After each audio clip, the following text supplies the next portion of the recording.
Aujourd'hui, la ligne 13 est un synonyme du mot enfer. Alors, comment l'automatisation va y remédier? C'est ce que je vous propose de découvrir avec moi.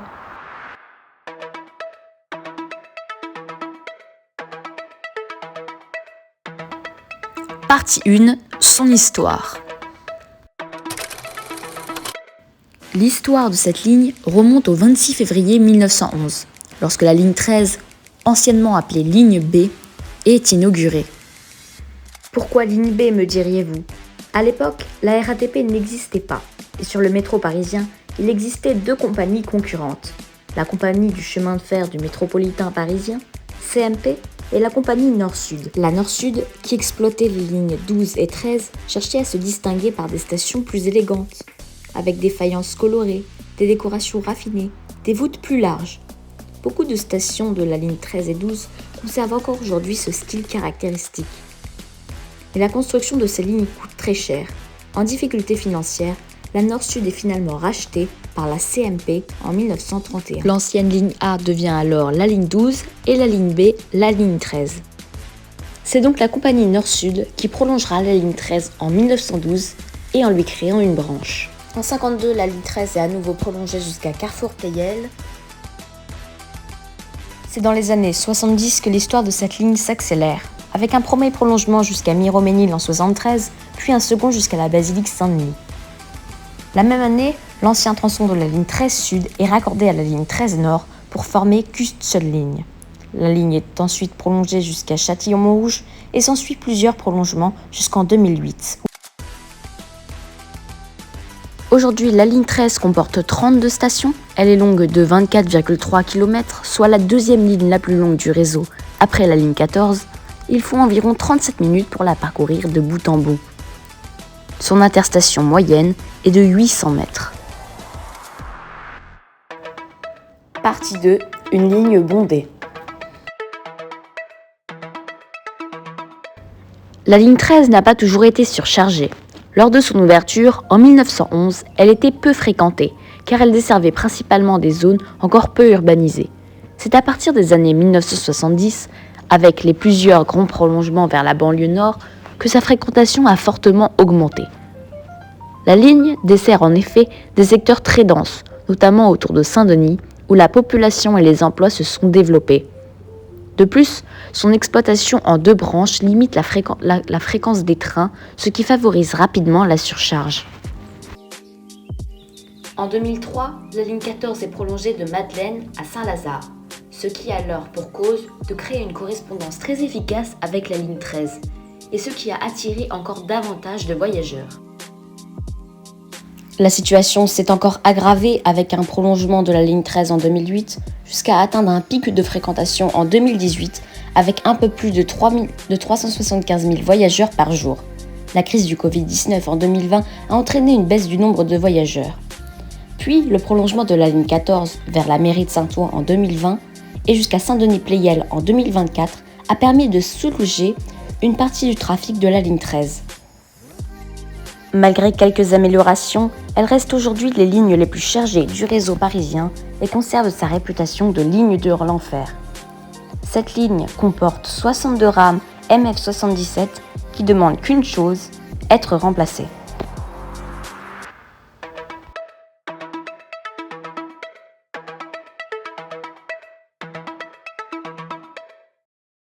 La ligne 13 a déjà connu 4 matériels roulants et s'apprête à en connaître un 5e. À ses débuts, c'étaient les rames Sprague-Thomasson qui circulaient sur la ligne. À partir de 1951, c'est un matériel assez spécial, le matériel articulé, qui arrive sur la ligne 13. Pour être remplacé par des MF67 dans les années 70, puis par des MF77 dans les années 80, qui commencent à vieillir, et qui ne vont pas tarder à se faire remplacer par des MF19, CC, puis CA. Mais en quoi c'est mieux l'automatisation ? Tout d'abord, l'automatisation de la ligne 13 s'accompagnera de l'arrivée d'un nouveau matériel roulant, le MF-19, comme expliqué précédemment. Le principal problème avec les MF-77 est leur ancienneté. Mises en service à partir de 1978 pour la ligne 13, elles ont déjà 48 ans et ces rames arrivent en fin de vie technique. Malgré leur rénovation récente, elles sont moins fiables, plus coûteuses à entretenir et ne sont pas conçues pour l'automatisation. De plus, les MF-77 ne disposent pas d'une intercirculation intégrale de type BOA entre les voitures, contrairement aux MF-19, ce qui limite la circulation et la répartition des voyageurs à bord. Enfin, leur conception ancienne entraîne également des nuisances sonores plus importantes. Écoutez.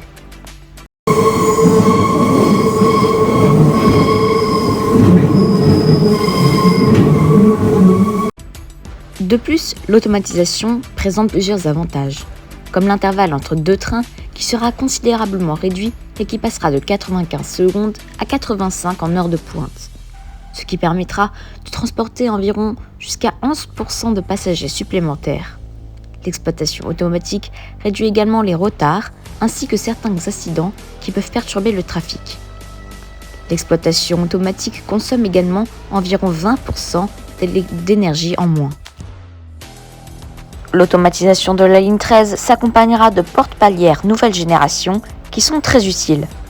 Enfin, quand elles marchent.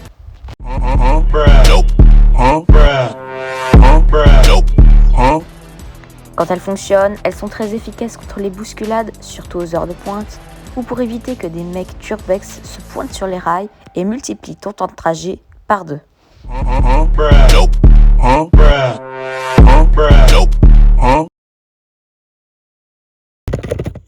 Et alors, à quand l'automatisation ? À l'origine, c'était la ligne 11 qui était pressentie pour devenir la prochaine ligne automatique du réseau après la ligne 4. Cependant, le 7 décembre 2022, le conseil d'administration d'Île-de-France Mobilité vote finalement l'automatisation de la ligne 13. Le projet représente un investissement d'environ 837 millions d'euros. Les années 2023-2024 sont consacrées aux études et à la préparation du chantier. Les premiers travaux débutent en 2025, puis s'intensifient en 2026. Avec la modernisation des voies, de la signalisation et des stations, l'installation de 300 porte-palières est également prévue sur les 32 stations de la ligne. Aujourd'hui, seules 19 stations en sont équipées. Et actuellement, 4 stations supplémentaires ont vu leur quai rechaussé pour pouvoir, dans quelques temps, accueillir leurs porte-palières. À partir de mi-2027, normalement, les premières rames MF-19 entreront en service.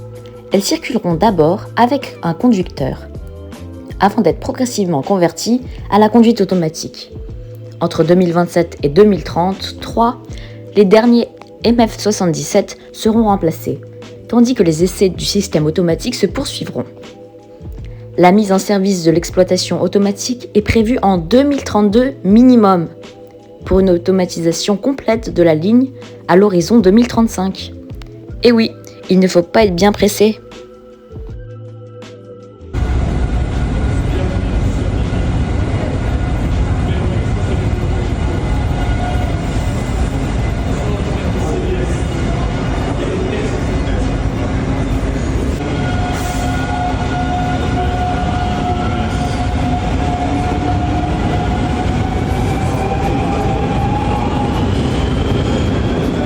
Valérie Pécresse avait annoncé cela en janvier, mais est-ce toujours d'actualité ? Est-ce que les lignes 7 et 8 seront vraiment automatisées ?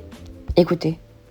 Automatisme, le conducteur, ça permet notamment dans des lignes compliquées comme le RER-B ou le RER-D de passer le tunnel beaucoup plus facilement. Donc il faut automatiser.